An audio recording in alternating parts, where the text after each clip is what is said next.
fashion shows and everything. But just, no, you keep going. Just sit it and we'll do this. Because I know I don't want to take up all the time. But this is one of the classic stories of our revolution. This brother is one of the few brothers that went through it and survived. I mean, this is, really went through it and survived. And his experience is international, so it becomes tremendously important that we document it. You know, that's the position they took at the University of Michigan. They got what they call a Robert Williams collection. And they're collecting all kinds of things. In fact, they would be interested in getting this, because what they do, they're compiling this, and they said that the reason that my situation is different because it takes in so many different facets. It's not just only the black struggle, but it's got to do with international politics and all kinds of things, you know, that our people don't understand yet. They don't understand the significance of what's going on. In fact, most of them don't even know what went on and what happened out there. And as I was saying before, that what they did in order, and most blacks in so-called black leaders, when I came back, instead of trying to see where I was coming from or seeing what happened to how they survive, they just said, oh, well, that guy in the black community, they said, well, he's a communist. Well, I wasn't a communist. You understand? That was to scare black people away. And then when I would go to communist communities or communist countries, they would say, oh, he's a black fascist. He's anti-communist. Now, you can't be all of those things. You understand? But the black leaders they thought like the white people, that I was coming back to try to be the leader, national leader, and what they were trying to do is push me out of the community. But they didn't have enough understanding to think, well, if he's been able to survive all of that, he may have something we need. That's why, but I want to get to, I definitely want to get to that portion. But how did you get back to America? Did the American government offer you some kind of deal? No. They did have a warrant out for you. You were on the FBI's 10 most wanted list. At one time, they tried to kill you. Built up this tremendous scare tactic on kidnapping, all this kind of. So how did you come back into the country? Well, actually, I had visited Africa twice. I visited Tanzania, and I was traveling under Chinese travel document, which I traveled to Africa with what we would consider a passport. See, I had a Cuban, what would be a substitute for a Cuban passport, and I had Chinese, substitute for Chinese passport. So that way I could travel to Africa. But I didn't have an American passport. So that's the only way I could travel, and so that gave me the protection of the Chinese government. But what I was doing was, I was going to Africa to really try to set the stage for my return. But there were Afro-Americans who were meeting me in Africa. They didn't really tell this, It was just that I was in Africa and they wanted to make it look like, oh, I was over there dealing with the embassy of the U.S., people. But I was primarily meeting Afro-Americans from this country, and a lot of them couldn't get into China, couldn't come to China because it was against the law there. When Americans go to China, so they would meet me in Tanzania. And so I was also, they wanted me to come back. At that time I was also the head of the Republic of Africa. And I had been elected in exile, and they also wanted to bring me back. But now, I applied for a passport see, to come back into this country. That's what they could have gotten me on if I had entered this country without a U.S. passport. See, an American can't, if he goes out, he can't come back without a U.S. passport against the law to enter this country, even for an American. And so I applied for a passport, but they wouldn't give me a passport. They gave me a travel document that was only good for travel to the United States. And they had that stamp. And I had to pay the same price that everybody paid for a passport. But it really wasn't a passport. It was only a travel document, good only for one trip to the United States. So I got that. And then at that time, Americans couldn't bring any Chinese products to this country. Not even a pocket hand. If it had been made in China, or had China made in China stamped on it, when you came into this country, they would take it away, confiscate it. So I had 2,000 pounds of things, goods, Chinese goods and things, that I had them to ship to Africa that I was going to try to bring to this country. And I didn't have an import license. And so they didn't issue import license. So I tried to get one through the embassy, and they said, no, that was impossible. So Richard Nixon was the president then, and I sent him a telegram stating that I was being discriminated against in Africa, and that I was a black American, and I was entitled to the same right as any other American, but they hadn't given me an import license to bring not Chinese products. And what I was going to do, since everything I had been made in China, that I was going to come to the United States. And I got to customs. I was going to take off all my clothes and my underwear because they were made in China. Even my socks were made in China, and I'm going to enter the United States naked. And so they called me to the U.S. Embassy to tell me, oh, no, it wouldn't be necessary. I told them I was going to dump all that Chinese stuff going to the waterfront. I was going to have a ceremony and call the press, the national press, and dump it into the water and let them know I'm coming home naked. Why did you want to come to America if you had been treated well by the Chinese? Well, you see, that was the thing. The mere fact, you see, you have to consider most people who would have been in my situation would have been satisfied. But I left the country because I was involved in the fight. And mine was an exile for survival. Didn't have anything to do with wanting to leave. You see, but I feel like a fighter should be among his own people. It's all right when you can't stay there. But even in the South, I had many opportunities to sell out. In fact, they will tell you, there's an attorney in New York who used to help us volunteer, Conrad Lynn. You might have heard of him. Conrad used to come there and volunteer to help us. And so he was my lawyer. And Conrad, after I made that statement, Conrad told me, he said, called me, he said, and they've told me, they've approached me and said, if you will renounce self-defense, they'll bring you to New York and put you on the national television, and they'll make you the biggest leader, black leader in the United States, if you renounce self-defense. And he said, what do you want me to tell them? I said, well, Conrad, you tell them. I said, go to hell. And he said, he said, I already told him that because I knew that's what you were going to say.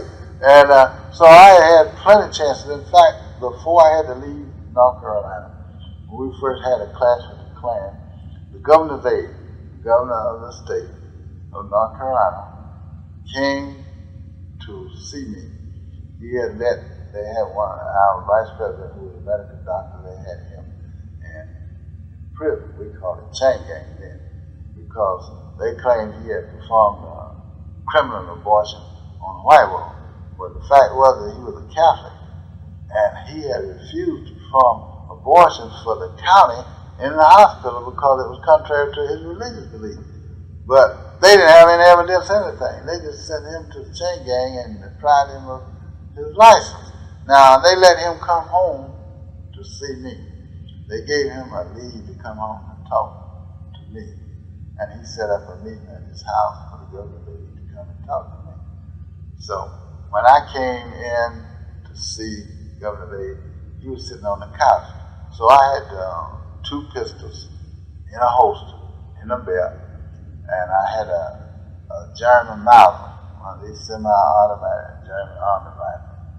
And I came in and he was sitting on the couch, and I said, Dr. Larkin, do you want to see me? He said, yeah. And I said, what about it? And I unbuckled my gun belt. He was sitting there.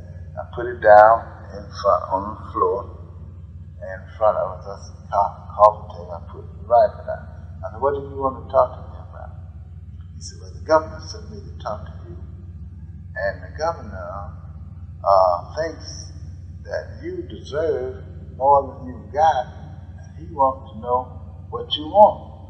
And I said, well, we've already submitted a 10-point program for the people in the community.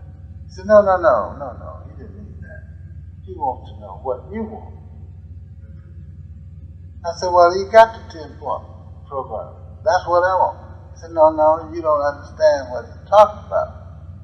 What is it that you want? He said that he knows that you are undergoing some economic pressure. He thinks that you deserve more. And you got a family. I said, oh, well, I'll tell you what you do.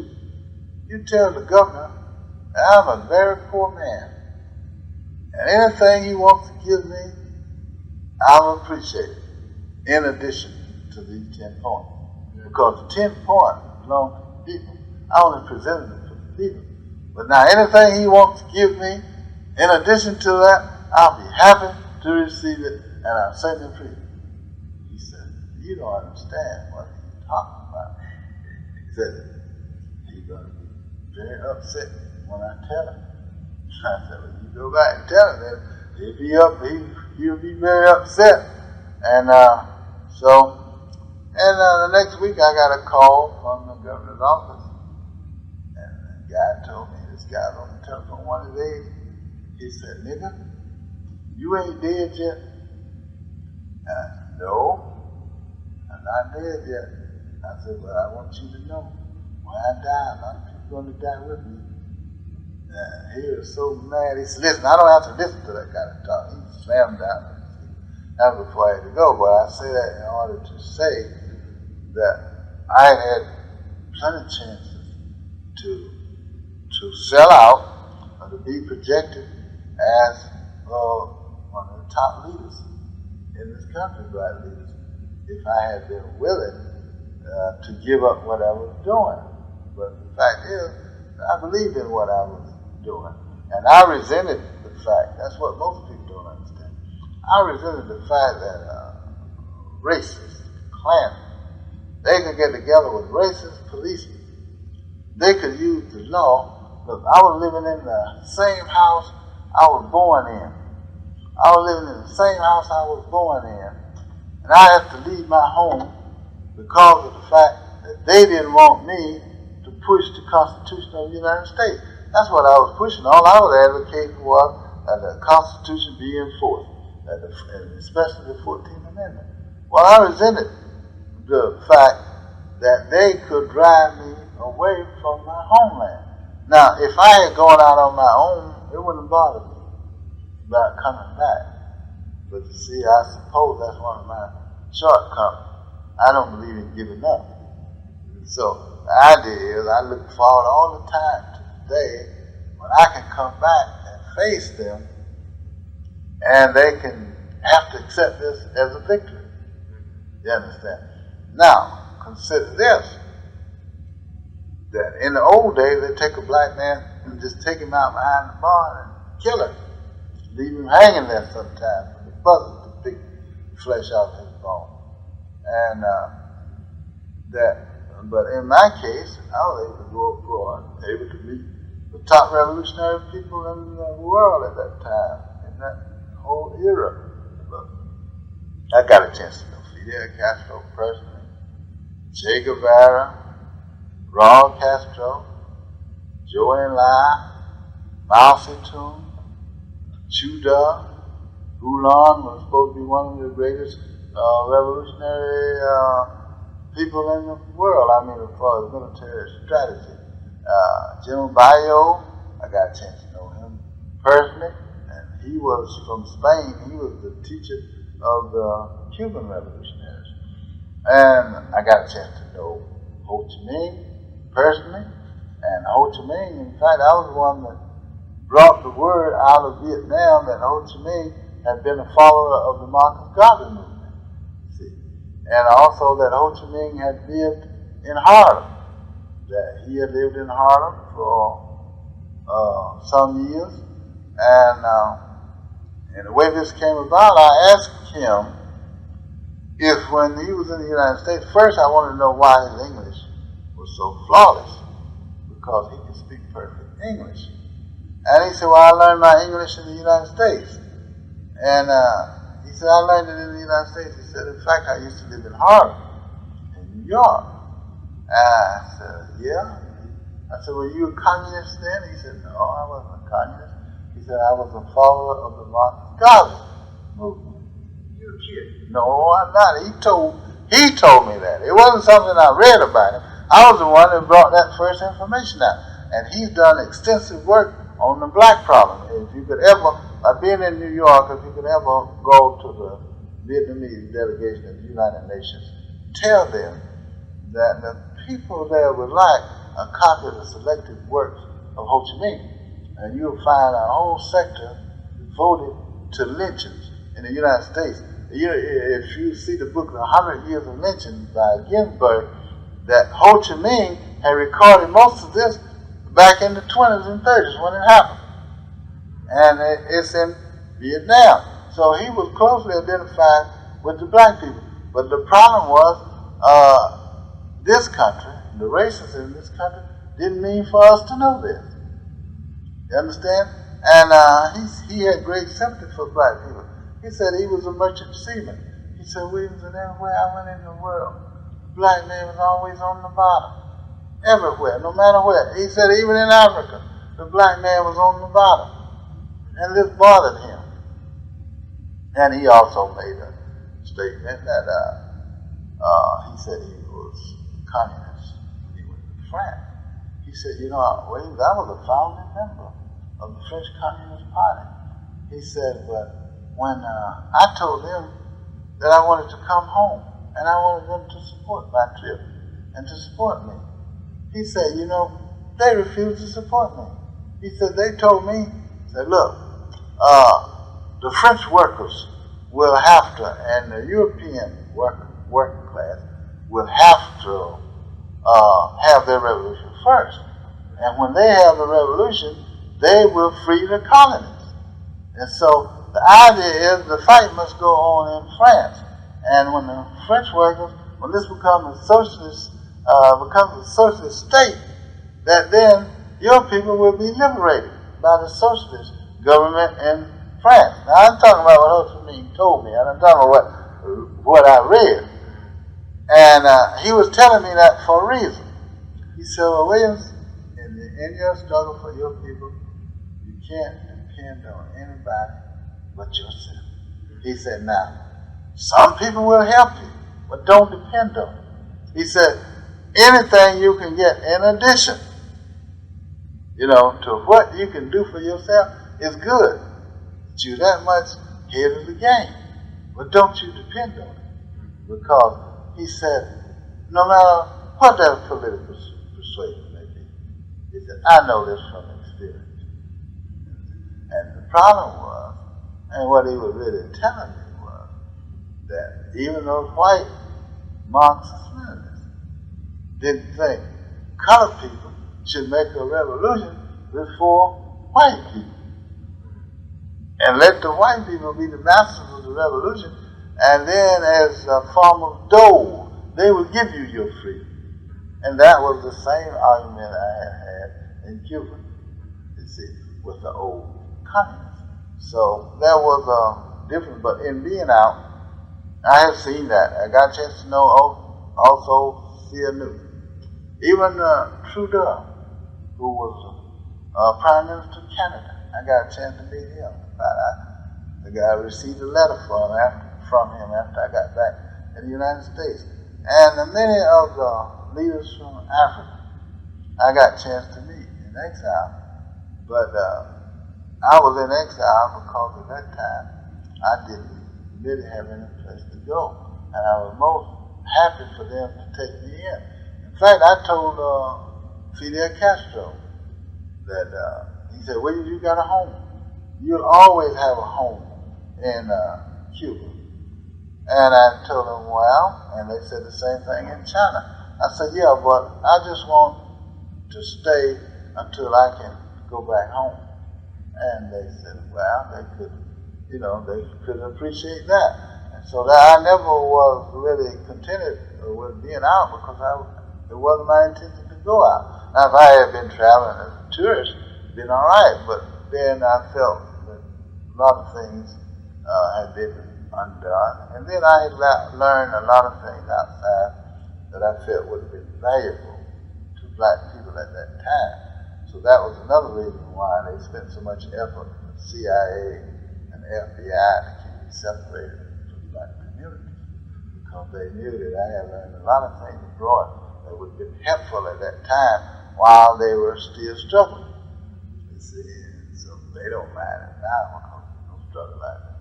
I want to continue that line of thought in terms of international perspective of black people now being set the stage really on an international level. But before I get to that, can you kind of give us a quick overview of how you were able to come back into the country and beat the criminal justice system? Well, one thing I had a type of leverage that no American had before. Now, I say American because I'm not just talking about black America. At the time when I was in China, that the United States didn't have people who were familiar with the leaders of China on a friendly basis. And so when I was planning to come home the night before my wife and I left China, Premier Joe Lai sent for us.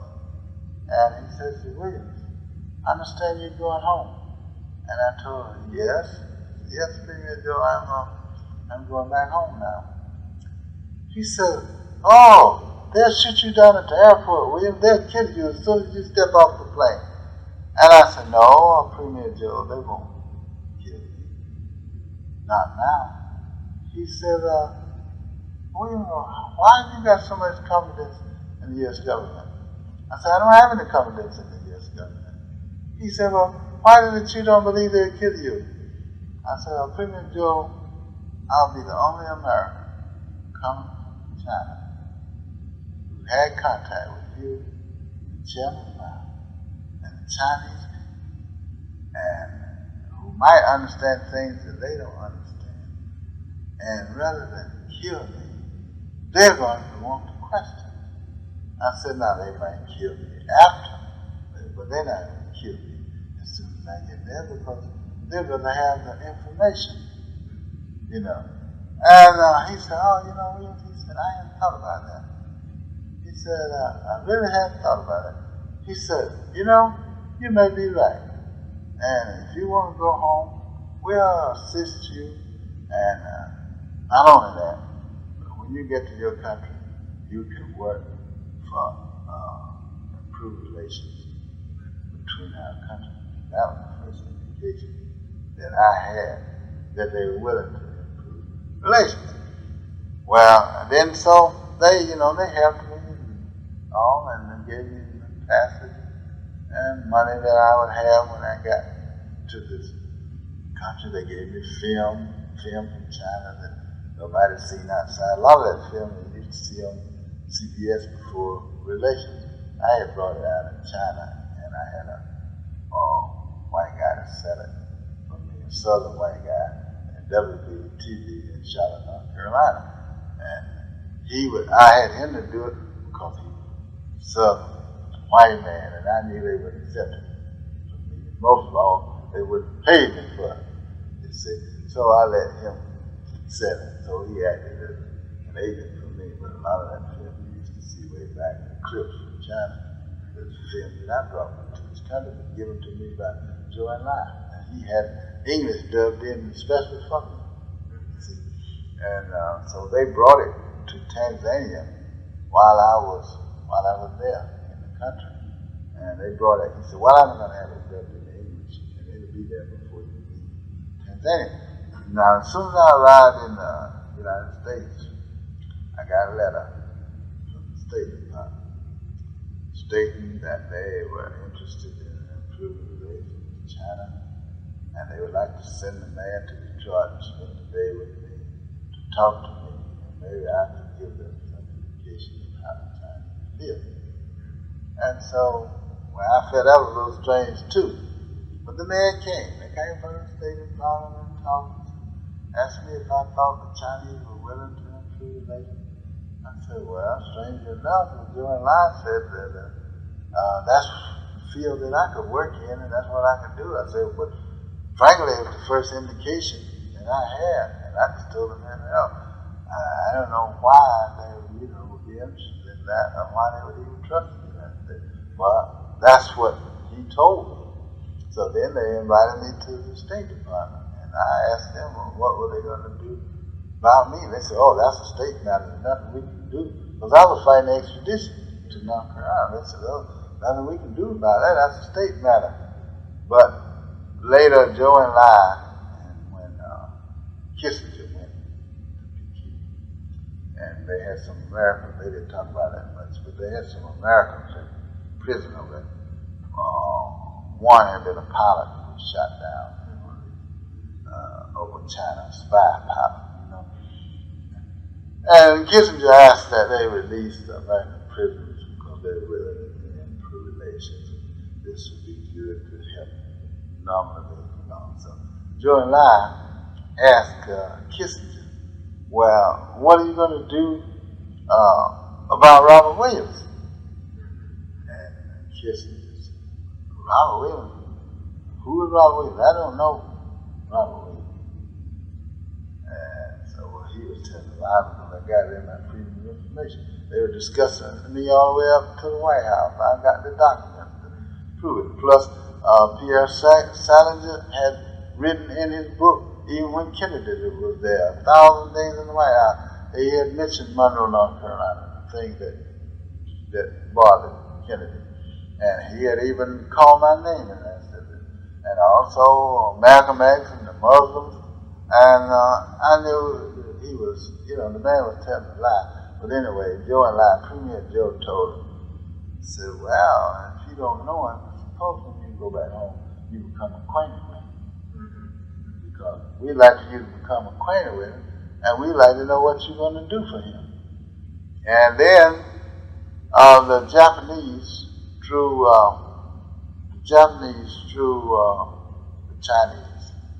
The Japanese sent 11,000 signatures. 56 members of the Japanese Diet had signed it. And all the religious leaders in Japan, Christian, Buddhist, all kinds, had signed it. And the intellectuals of Japan, people working in the field of science, and sent this petition to, also they sent it to the governor of the state of Michigan, also to the U.S. Justice Department and to the White House. The ones to be delivered to the White House were given to Premier Joe and Lai to send to the White House. So that was a leverage that I had that no other American had before. Plus, and when I got to England, they didn't want me to come to this country. When I got to England, they arrested me. And they said I was, in Tanzania, Dar es Salaam, when I left there, I went to British, and I asked for a visa. And they said, are you planning to spend time in Britain? I said, no, I'm on my way to the United States. They said, if you're in transit, you don't need a visa. You're not going out of the airport. So when I got to Britain, they pulled me out of the line, and they locked me up. They put me in the Tapvideo prison. And I stayed there for a week, and I went on a hunger strike. So the word got out, and a member of the British Parliament came to the prison. He said that it was a racial matter, and Britain had no business getting involved in it. And that the British said, oh, prohibited immigrant because they said I didn't have a visa. And I told them that I didn't need a visa. They said, yeah, but you see, the reason you're prohibited immigrant is that TWA is refusing to transport you to the United States. And I said, well, I bought the ticket from TWA, and it's the duty of TWA to tell me that I'm not being transported. So TWA sent a man to prison and say that they had canceled my ticket and that they would refund my money.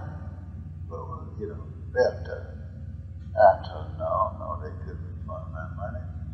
And I had bought a ticket, which was a contract, and that I was going to sue TWA for being in prison.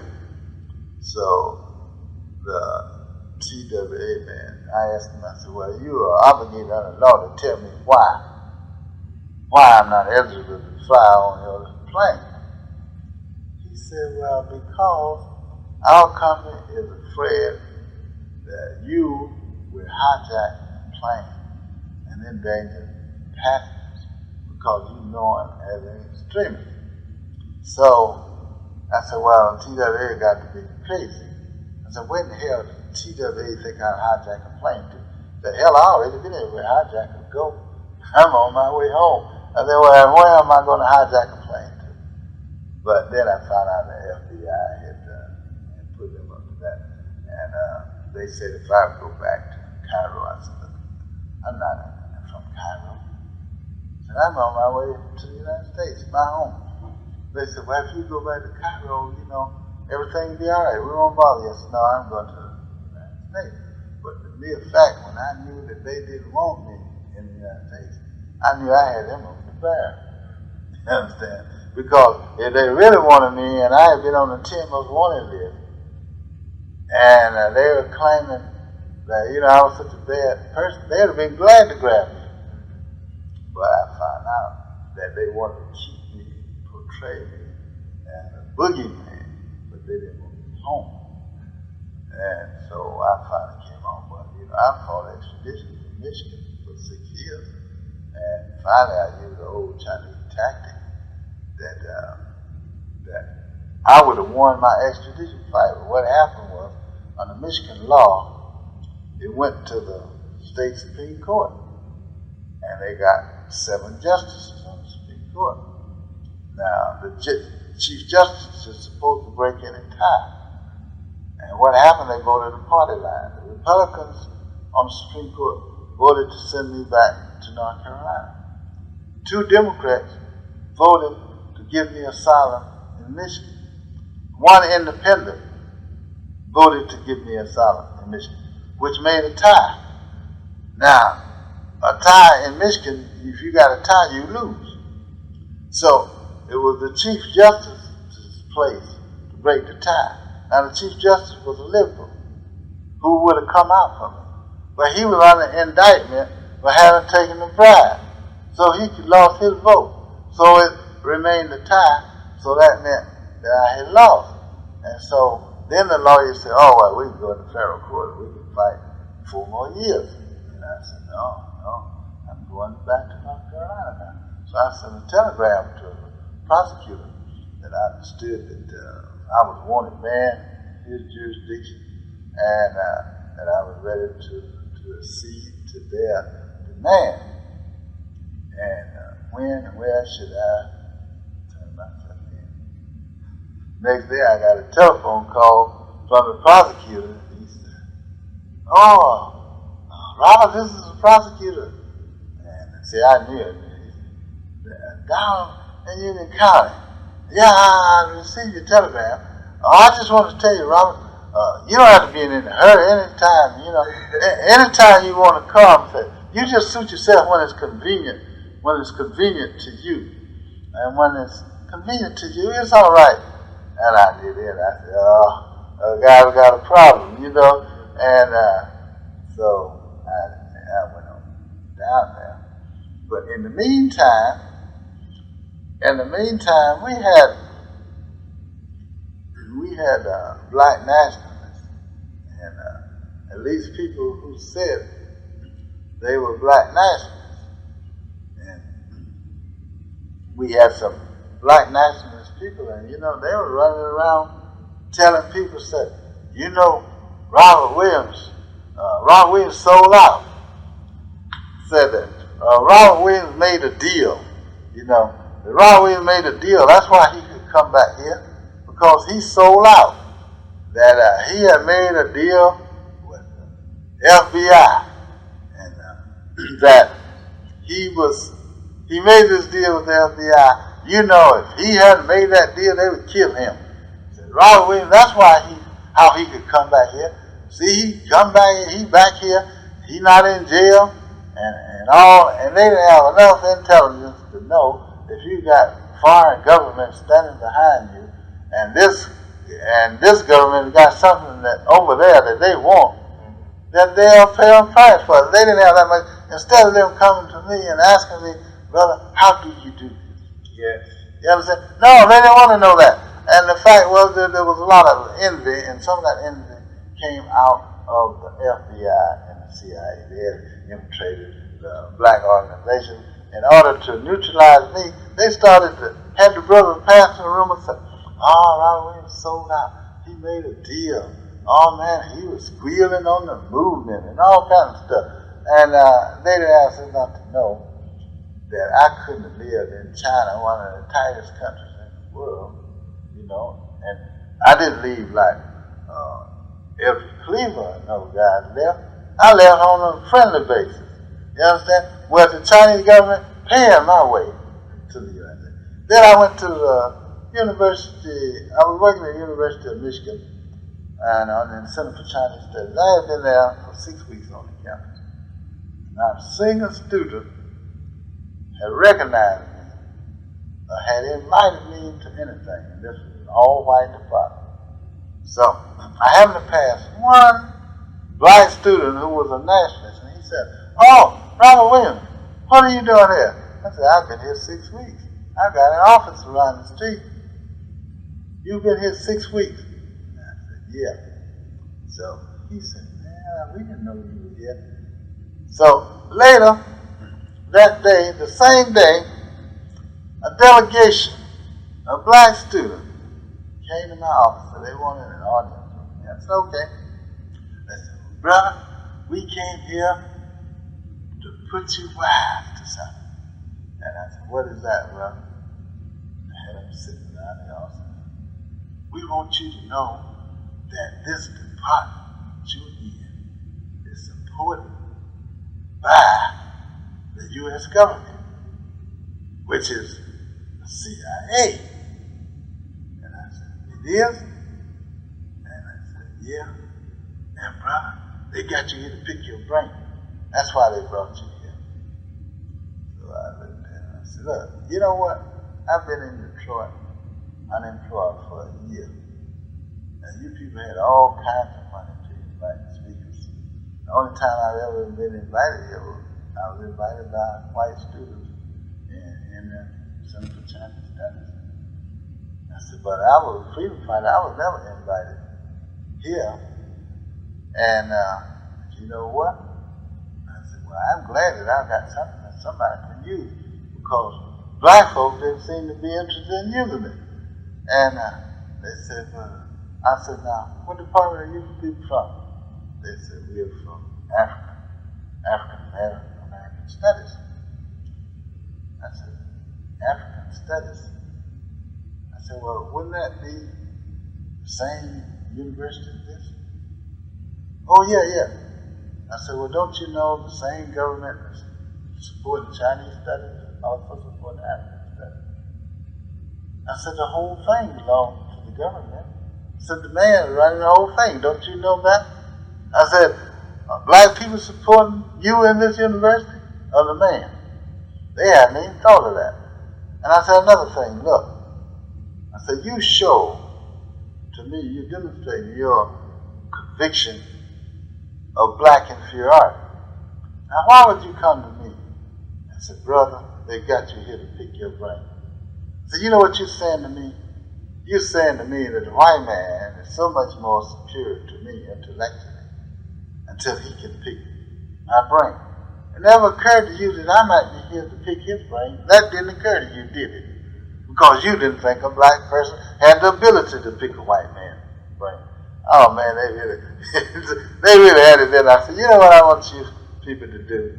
I said, this department is preparing the future diplomats.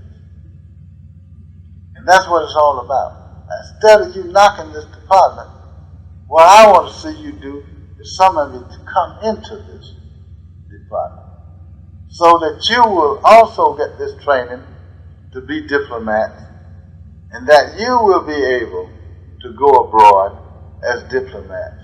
And you will be able to go abroad to explain that our problem in this country. And instead of knocking it, you ought to be trying to get in it. Now, if only whites are prepared, then when the time comes, the greatest friends that we have in the world, the only people, the only leader to speak out in our behalf was a Chinese leader. The only people in the world who've been willing to go as far as the Chinese are the Chinese. So you ought to be prepared to go into China as diplomat also to continue what I already started there, with the Chinese people, instead of criticizing. And well, the next year one did come in, and now they got, quite a few of them. But that was attitude. And that's also why I said in my speaking that oftentimes we praise accomplishment. That's contrary to our own interest. You understand? And that was contrary to their interest, but they didn't know. They don't know how to distinguish what is pro and what is con when it comes to them. And instead of them, now, I tell you, it showed the difference in the white man. When they invited me to the University of Michigan, and they gave me a fellowship and a foundation grant, I at a dinner they were having for me to show you how they do. The guy turned to me and said, oh, Mr. Williams, it must be awfully hurtful to you, the sacrifices you have made for your people, and they don't give you any more consideration than they do. Well, I knew what that was. I knew where he was coming from. You understand? Cause I'm in there now, and he's gonna try to turn me again. So, then that way, I'm going to throw my loyalty to them because they're my true friends. You see? I looked at him and I said, well, what I was doing for myself because I'm black. And if they don't make it, I can't make it either. They'll say anything else to me about that. But it was the attitude, what the CIA, how they can use our people. I'll tell you a good example. In those days, it's not so bad now because you can change. But I've seen campuses where a white professor could introduce a CIA recruiter on the campus. And nobody thought anything about that. And some poor black guy might have had anything to do with the government. That man working for the CIA. And they were pretty much isolated. They just about kill him from point of view of character. And he a poor black professor struggling, trying to learn because he got to be open to these things, else he won't be rounded enough to really be an effective teacher. But the white man can go and work with the CIA for a while, and he'll let you know, oh yeah, when I was working with the CIA, we did this and did that, and the black students sit up there and look at him and never think. The man could and to just about wear a card on him on the camera, say, I am CIA. And a poor black man, if he just went somewhere to investigate something, try to do some research on what was going on, oh, don't you know? Say, look, that brother there, don't trust him. You can't trust him. He's working for the man. And that was attitude, and that's another reason why we're so far behind the 8 ball. Now, instead of exposing ourselves to many things as possible, in order to defeat an enemy, you got to know his habits. And you got to study him.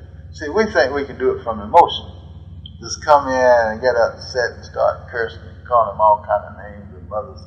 And I think we can beat him that way. Now, one thing in Asia I noticed in Asia that they don't show necessarily their feeling toward you. You know, you can commit a hostile act toward them, and they will be just as courteous and polite, you know, and it's actually a mechanical thing. They'll be just as polite. They'll come in and they'll see this. Maybe they're going to dust this table. They won't come in smiling, buck dancing like our people. They come in and nod, and they'll bow and they'll say, well, how are you this morning? That's all they're going to say. And then, if they reach a stage where they feel like the time is right for them to get this off their chest, they'll say, well, you know, one time you did this, you did that, you did this, you did that, and, you know, we want you to leave. You know, we are going to sever with you today. And that kind of attitude, but you see, with us, if we've got a black person, say a group of us in this room, and a black person becomes offended, he wants everybody to know he's offended. He'll get up and he'll, you know, ruffle papers, push things around, and I swear when he goes out, he'll slam the door. That's the worst thing in the world to do among enemies, because you're setting yourself up. You are broadcasting to your enemy how you feel, instead of, you know, staying there and being polite when you go, you know, you're going on good terms, unless you're ready to fight and prepare. If you're not ready to fight, if you're not prepared for a confrontation, you don't have one, unless you have to. So, these are things, you know, that could have been brought to our struggle that would be very helpful. You know, guys getting on television talking about, you know, what they were going to do, calling folks names, talking about going to war and how they were making war and all kinds of things. And what they were really doing, they were digging holes for themselves. And then all the division, how they were accusing each other, and each one trying to be more revolutionary than the other. They were fighting over territory and over leadership.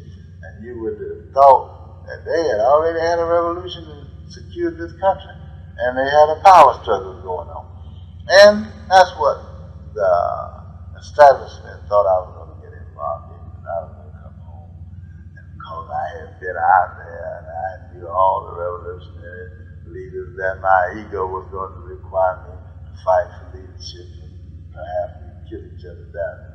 Get them for what they didn't know. I never had any aspiration to be the leader. My ego never required me to be the leader. My ego never required me to be in front. In fact, I used to wish somebody else would be out there and I could be like the rest of them, be behind. But see, I know that leadership, real leadership, is not an honor. It's a sacrifice. Yes. Real leadership means a lot of things that you've got to do without. It also means that you've got to put a lot of things on the line. But really, if you want to be leadership, being leadership is a matter of ego. I can be at the first table. I can make principal speech. I can be introduced as the leader. And when the television cameras come, they're going to spotlight me because I'm the leader. And I want all you people to let them know that I am the leader. supreme leader. I used to know when I first came home, a lot of leaders would get embarrassed because that was a time when some had uniforms, combat boots. They would come into a place and have these guards, a whole troop of people. And they would go and march all the way up to the front with their guards flanking them, you know. And so I would come in sometimes, they'd come in, I'd come into the back. And quietly sit down, and people wouldn't even know I was there. See? And people would look, and they were trying to figure, well, if, you know, if I had really, if it's really me, or somebody who looked like me, because they couldn't understand why I would be there by myself, because, you know, after all, leaders must be guarded now. You understand? But so they never really, you know, they couldn't. So then when finally somebody would recognize me, they would say, oh, well, BrotherRonn, we was in the house. Well, these guys that made all that show coming in looked bad. So they started to resent me too, see, in fact. Then you had the leftist group, Marxist-Leninists, and you had some black so-called Marxist-Leninists who consider themselves theoreticians. And they were running it down to everybody.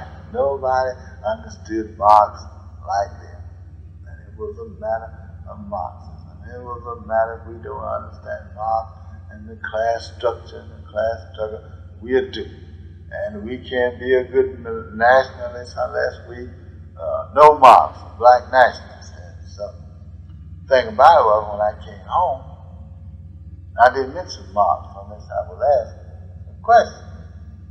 So that also made them look bad because I had been to the Soviet Union, lived in Cuba, China, Vietnam, and Vietnam was already conducting their war at that time. So, and that was one thing I noticed about Ho Chi Minh.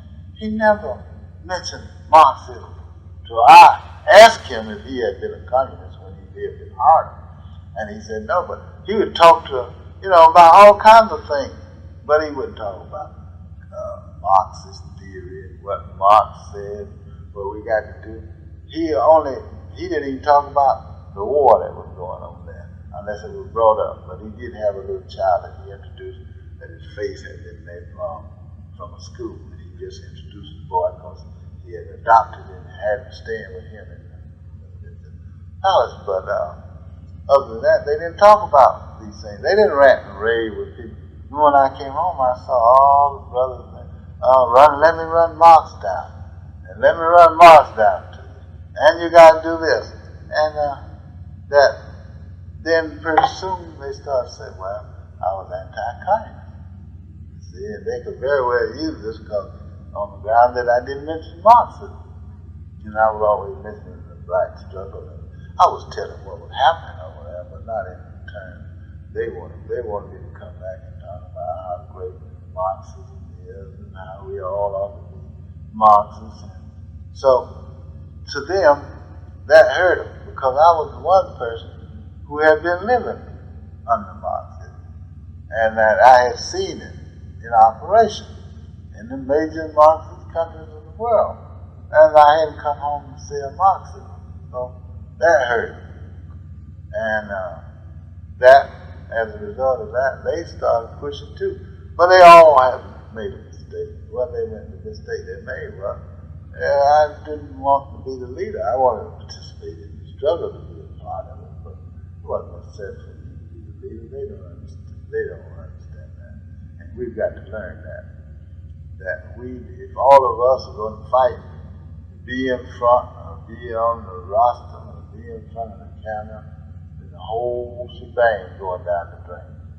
And we got to be willing for a guy to get up there and say, as long as he represents our sentiment, you understand? But he got to have enough sense too to know that he represents our sentiment, not his, but ours. It's all right for him to have his in there too, but it must coincide with ours if he's going to present himself as a leader and a spokesman for us. And they don't understand that. They think, oh, well, these people are not up par with me, and so I'll be talking over their heads if I don't run it down and break it down to them. So that is also important, very important for us to know. But many of those things I had picked up before would have been very, very, very good. Let me ask you this. Particularly now that we're here at the Black Family Conference, the journey moves on for the Black family. There is so much that is happening destructively, especially directed at Black men. Can you draw the international perspective into this? And by that I mean, would you be able to give analysis because Africa's struggle to be free? 40 million Black people in America are pivotal, can make a pivotal impact on American politics. It can pretty much redirect the course of human history if they were aware of their position here in the most powerful country in the world. This country cannot afford a revolution of 40 million Africans. It is too weak right now around the world. It may not be weak militarily, but it is definitely losing its stranglehold around the world in terms of markets, people kicking them out. Cannot afford a real struggle with 40 million Africans who are unafraid to die. Well, one of the greatest things that's important of that is something that our people have never heard. It came from England. Our people don't know until today, during the time that they were burning the cities, that the British officials made an appeal, but it was not disseminated among the Afro-Americans because the power structure didn't want them to know their potential. And which is only a good strategy if you look at it from the power structure's point of view. Never let the enemy know that potentially he can do a lot of damage. But the British made an appeal to the Black people in America not to resort to violence, that encouraged them in order to seek redress to follow the methods of Gandhi and Reverend King. Said because if the Black people in America should resort to violence, it could destroy the pillars of the whole Western civilization. That was an appeal, I'm not talking about the West Indians and Jamaicans in Britain. I'm talking about the white British government. But I hope that someday some of the Black scholars will do some research on this. Because I've never heard them mention that in this country. That was an appeal. And they actually said that violence from Blacks in America had the potential of destroying the whole Western empire. Yeah, because they said to destroy the pillars of the whole Western civilization. And because at that time the cities had started to burn, and they could see this. And they said, if the Black people should resort to violence, they mean in mass, they didn't mean, just a little bit here and a little bit there, but on a wide scale. And they were convinced of that. And they made that appeal. But so much happened on the internet and seen that our people don't understand. Even the Black scholars, they're studying things, but it's also a mistake to limit, for the Black intellectual to limit his studies to Africa. Because, you see, the other Blacks and what they would call colored people out there, and you'd be surprised at the sympathy that they have for us if they knew our condition, if we were able to explain our predicament to them. And I've seen them all over the country, all over the world, and to show you what would happen if we could really reach people. They had a conference, an Asian conference in Peking, and they invited me to the conference to give some explanation of the situation in this country from a racial point of view. And when I started to talk to them, and I started telling what had been done to us. And I started to say that what they were doing was actually barbaric to us. And that someday, I hoped we would be able to get vengeance for that. Now, there was a white woman in there, the only one, Annie Louise Strong. Now, we lived in the same building, and she was known as a revolutionary. And, been fighting for rights for a long time, and also been fighting for integration. And way back she's real old, advanced in age, but she started way back in the wobbly movement. Now, when I said vengeance, she made a mistake. She made an outcry in the country. Oh no! And then she looked around and saw those colored people, see, and she did one leap. And then those Asians from Japan, Indonesia, places, all over Asia, Malaya, they started to chant, vengeance, vengeance, vengeance. And then I realized what was bottled up in them, vengeance. They started a chant, vengeance, vengeance. And then, after the chant, a Japanese man who was a professor of international law, he said, I don't understand what Brother William is talking about. I was segregated on our own territory when I came to Okinawa on the way here. At the airport, they segregated me. He said, I understand what he's talking about. And yes, I say vengeance because the United States is the devil power of the earth. And then the Indonesian got up, and all of them started to repeat, the United States is the devil power of the earth. Then I realized why when we go abroad into these conferences, they like to make us the spokesperson, and they like to write our script. Being in a group and you're the spokesperson, you don't get a chance to speak for yourself or your people, but you speak for the group. And they water you down. And I also found out why they don't want us to have contact with foreigners. Because this thing is just beneath the surface.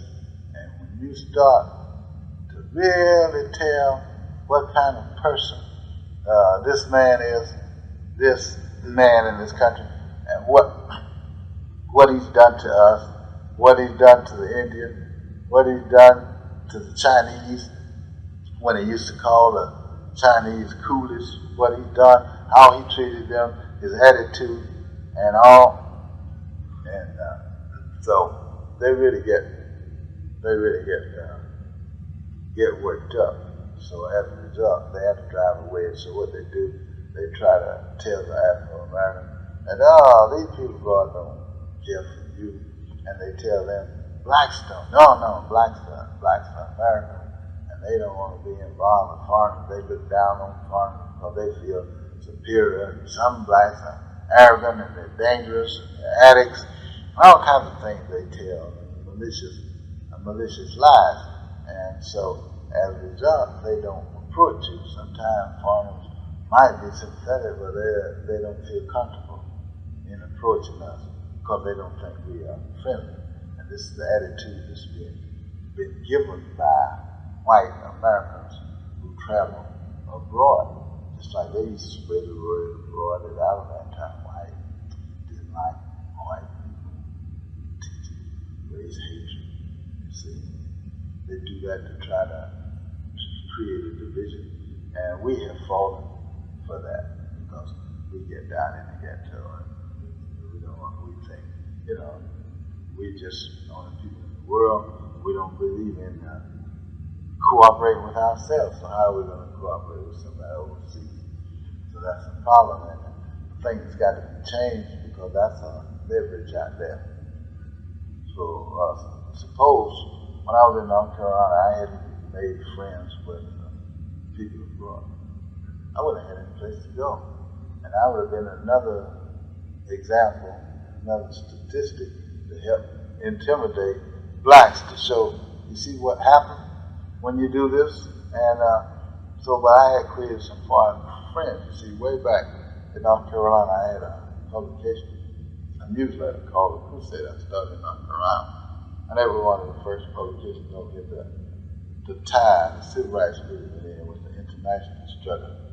And I advocated cooperation, and the fact that the African and the Asian third world people had the same struggle that we had, because it was the same enemy and the same people who were exploiting and oppressing them. So we can, if we understand it, we can gain strength from people who are in sympathy, humanitarian people abroad and home. There are people here too, of other races in this country. But we have to be friendly, and we have to offer them a hand. We can't be arrogant and dictatorial and high-handed in dealing with them. But I think that's seeds we should plant, and we should harvest friendship with all of the people we possibly can, because time is coming we're going to need it more than we've ever needed it before. And because what they're doing, what they're doing, and when I was abroad, I could see back then that they were setting the stage for possible extermination of us. Now, the reason I could detect that, I was detecting the type of literature that they were sending abroad. And a lot of it had to do with books written by blacks that dealt with incest, that dealt with, alcoholics, drug addicts.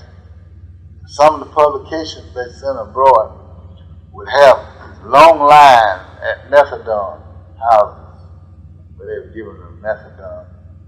And they would take the picture right where the black people were. And it made it look like it was giving the impression that the blacks, the Americans who were addicts, black people, prostitutes, every time they showed pictures of prostitutes on the street, be a black woman, showing people in handcuffs, black men. Now, what they were showing is that these people are degenerate, and that they're incurable. And we have leaned over backwards to try to bring them into our society, the mainstream American life, but they just will not fit into it. And they have become a negative force, a drag on our society.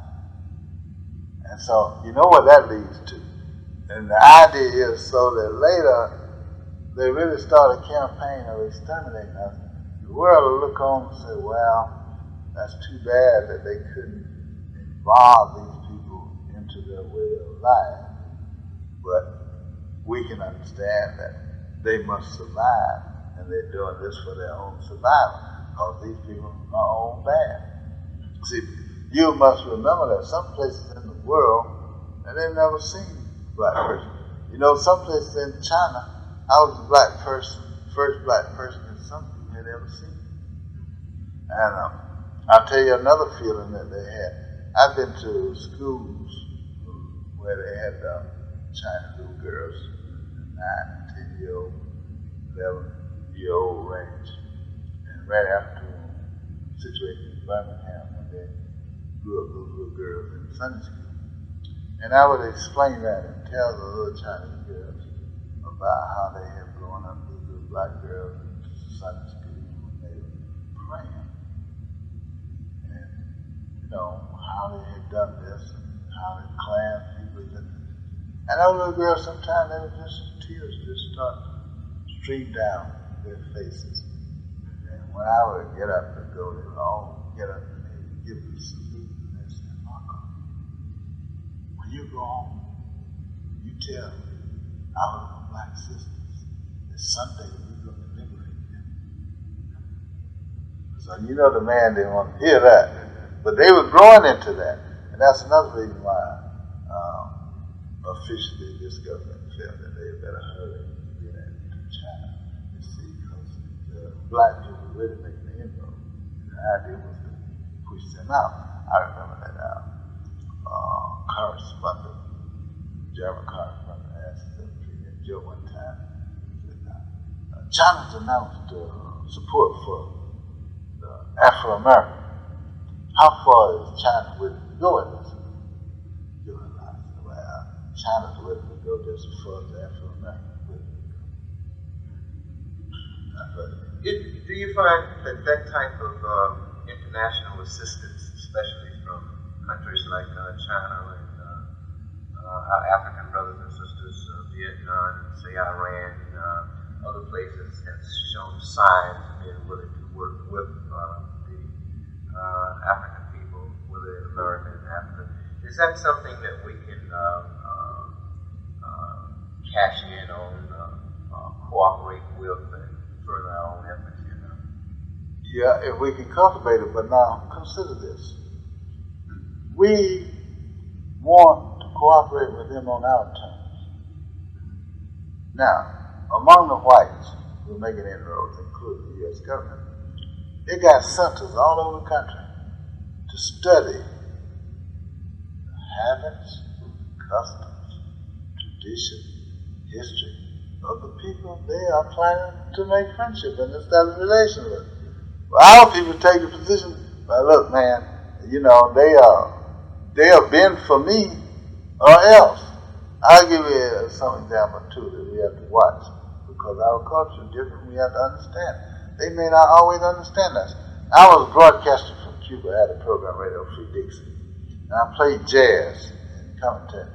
And I played, you know, this progressive jazz, modern jazz. I didn't play rock, nothing like that. I also played the blues. And so a Cuban woman was talking to my wife. She said, you know, I listen to you. I like that music. And I never miss him when he's coming on. She said, but you know, one thing that puzzles me. And my wife said, what is it?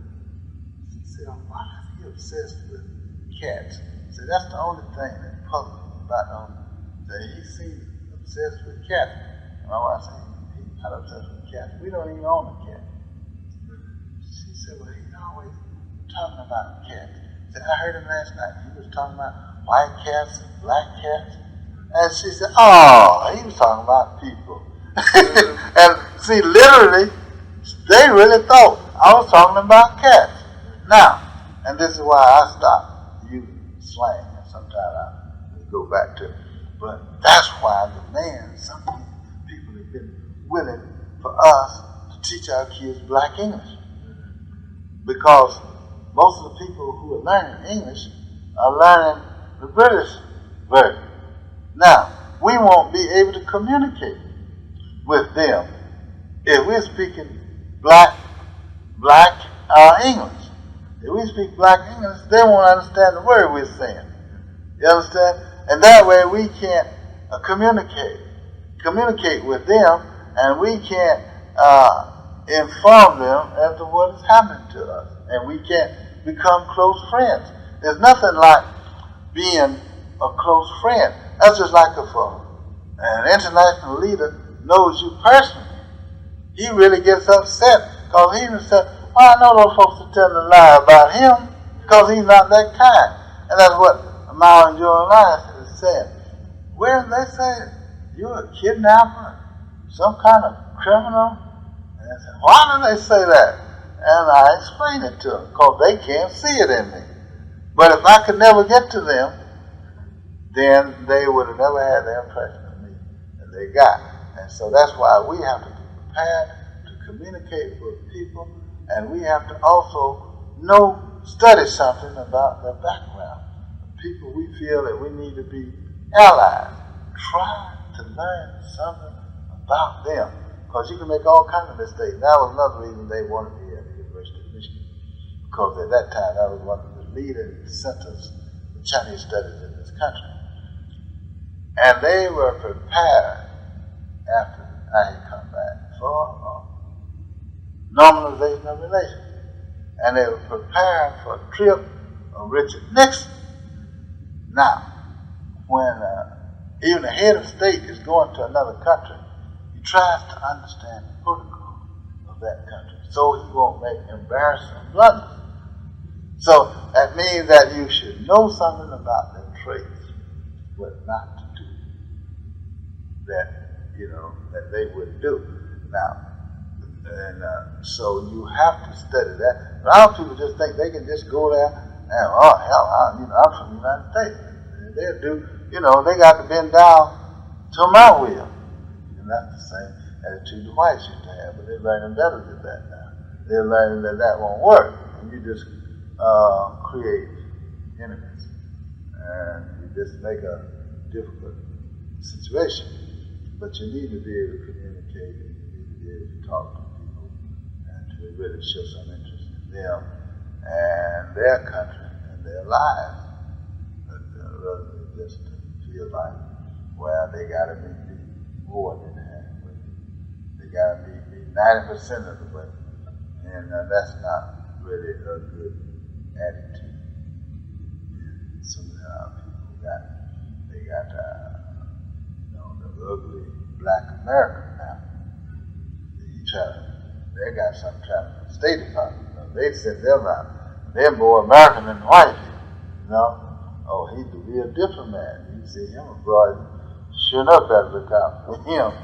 But that's what's happening, and we've got to change, and we've got to reach out for all people who will be our friends, because final answer someday might be our salvation. We need that, and we need these friends, and they're willing to become our friends. If we stop allowing this man to sick us on them like dogs, obedient dogs, he tells us he defines who the enemy is. He tells us, sick of him. You go get him. He tells us who to fight, how to fight. And that's where we make a mistake. Big mistake, but we've got to make special effort. And we can learn a great deal from people abroad, foreigners. And the man is not going to help us to become acquainted. But then he's going to do everything he can to drive away between us. And white American, you see the average one. I mean, there are always exceptions. You can't say all white people. Some of them different from others. But I mean, on the whole, the ones who represent whiteism in America, and you'll find that they're very envious of us when they see us getting close to foreigners abroad, and especially the leaders of the really hate that. And when I went up to Vietnam, they gave me the first American pilot that survived the shoot down.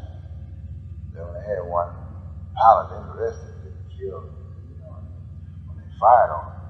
But this guy, Everett Alvarez, from San Jose, California, was on a prison there. Now, show you how they feel. So they said, we've got a prisoner here, Williams. If we told him that you were here, if he had an American come here, if he wanted to talk to you, we let him talk to you. If you talk to him, yeah, I'll talk to him. So I said, well, we bring him to the house and I see, you want us to put a guard in the room? I said, no, don't be a guard. I'm not really done anything to me. And they said, well, you can have anything you want except alcohol if you want served anything. And I told them, yeah, the one that's soft cream. We brought some kind of skin like we have here, these things they fix in Vietnam. They set up all this nice stuff on the table. They brought him there. How you doing? And it's not, he said, hey, he started whispering. How'd you get in? I said, oh, I came. I'm a guest. He said, you didn't come to get me. They didn't send you. I said, no. That's why he kept talking. He said, they didn't send you from me. And I said, no. I said, they didn't send you. He said, well, how'd you get here then? I said, I'm a guest. He said, well, how you got all this stuff? How you get all this stuff? I'm a guest. He said, well, why they treat you like this? I said, well, you came as enemy. I came as a friend. He said, look at my son.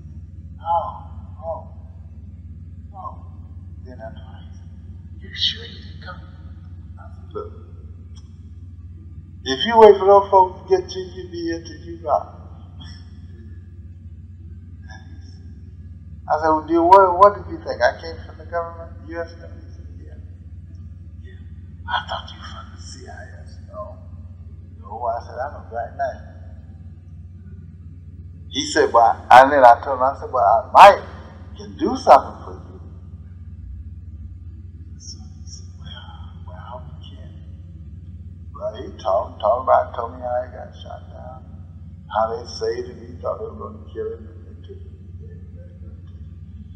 And all he said, all he wanted to do was go home, and live in peace. But later, he said, you can have it if you want it. But I was exiled and killed. I said, well, I can't even go to the United States myself. I said, but I'll tell you what I will do. When I get back to Havana, I'll call the United States. See, they always have a telephone connection. I said, I'll call the United States and I'll ask the American citizens to ask you for him. Because they didn't want to deal with this stuff. To ask for him. He said, well, they said, yeah, well, because see, we only got one prisoner and he's more problem to us than what it's worth. But we don't want to deal with the U.S. government. Any American who will ask for him, we'll release him. I called over that man and folks said, no, we don't get involved in that. He dropped bombs on women and children. No, we're not gonna ask for his release. And one guy said, oh, well, no, we're not gonna get involved in that. They got the Logan Act. That Logan Act, you can't deal with a foreign government. And that guy stayed up there 8 more years. And he could have been home. You understand? Could have been home if an American would have just asked for him. And the reason why they didn't want to ask for him because the white Americans didn't want to give a black man credit for having that much influence in Vietnam. So the problem was, I knew what it was. They were because it was a thing that the Vietnamese had offered me, and they were gonna they failed to do that would make the Vietnamese think that I had some influence in the United States.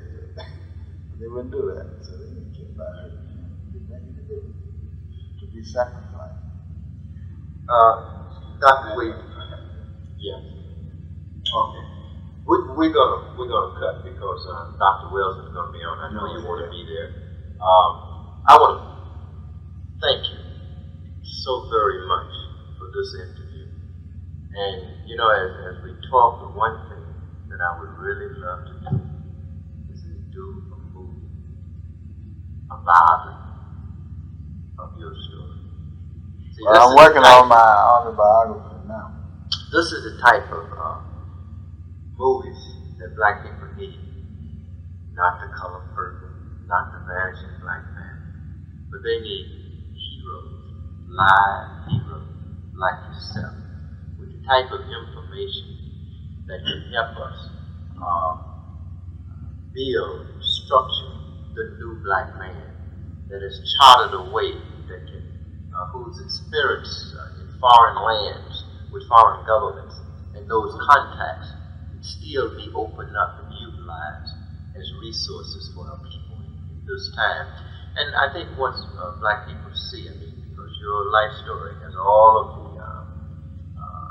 mystery and all of the conflict and the tension, even the violence that people so accustomed with these Class A good movies. But more than that, it has a sensitivity and a commitment to real black leadership. That is why I would love to see your autobiography. I'd like to produce it. I'd like to direct it. I'm going to work on that. I'm going to keep in contact with you, and somehow we're going to do that. Yeah, okay. Oh, incidentally, you were here yesterday when I was explaining about Spielberg, came down to North Carolina. Did you know that? You know where they made that picture? If you look at it, If you read anything about it, you'll see up when they first start in the credits, and that they are thanking the officials in Union County, North Carolina. That's the county I came from. And the thing that really rankled me, well, how in the hell did they find that place? You understand? It's not that way of knowing. Why would they go there to make the color purple and talking about this is a survival picture?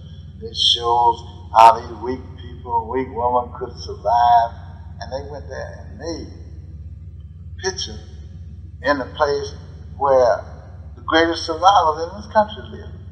The people who challenged the whole system with arms and survived. Now what would be make a greater picture than that? And I still can't understand why they decided to do it in one of the most militant strongholds in the United States. To wipe out that image of strength and That's where they went. That's where they went to make it. Now you know they had to do some research, and in researching, they must have found out there had been a great battle there. You know, been a battle there, an armed battle, and they must have. Most movie makers have been looking for that kind of thing, but instead they came out and they talked about survival. Now how in the world? How people, I don't know why, we can look at the enemy in the back of our hand and not be able to discern. He's in. Now, I'll give you a good example. All for a picture for entertainment, all right. They were balancing, you know, if they showed really us, enough of us, but then we couldn't say anything without having a complaint. But you know, when I looked at that thing, the first thing, when I read the book, the white woman gave me the book, talking about, how she had, Walker had really explained black culture. I told her, I said, woman, and she's a social worker, you know, I said, woman, that's not black culture. That might have been the culture of some black people. But that's not black culture. I said, I live in the South all my life. I've never seen men treat women like that. So I don't know of any cases when, coming up. I said, that's got to be a rare thing. And she said, why it was a matter of survival. Show that no matter how low a person is down, he can rise up and he can come out of it and be a survivor and be successful. I said, I don't know why everybody's looking at that problem and they didn't look at the problem of Sophia. She was the strongest character that they presented in that book, and she was crushed by a white man. You understand? In other words, the strongest character is the black woman. That's what they're saying. Okay, is the black woman the strongest character? But no matter how strong, since she's the strongest character, stronger than her man, but she's not stronger than a white man.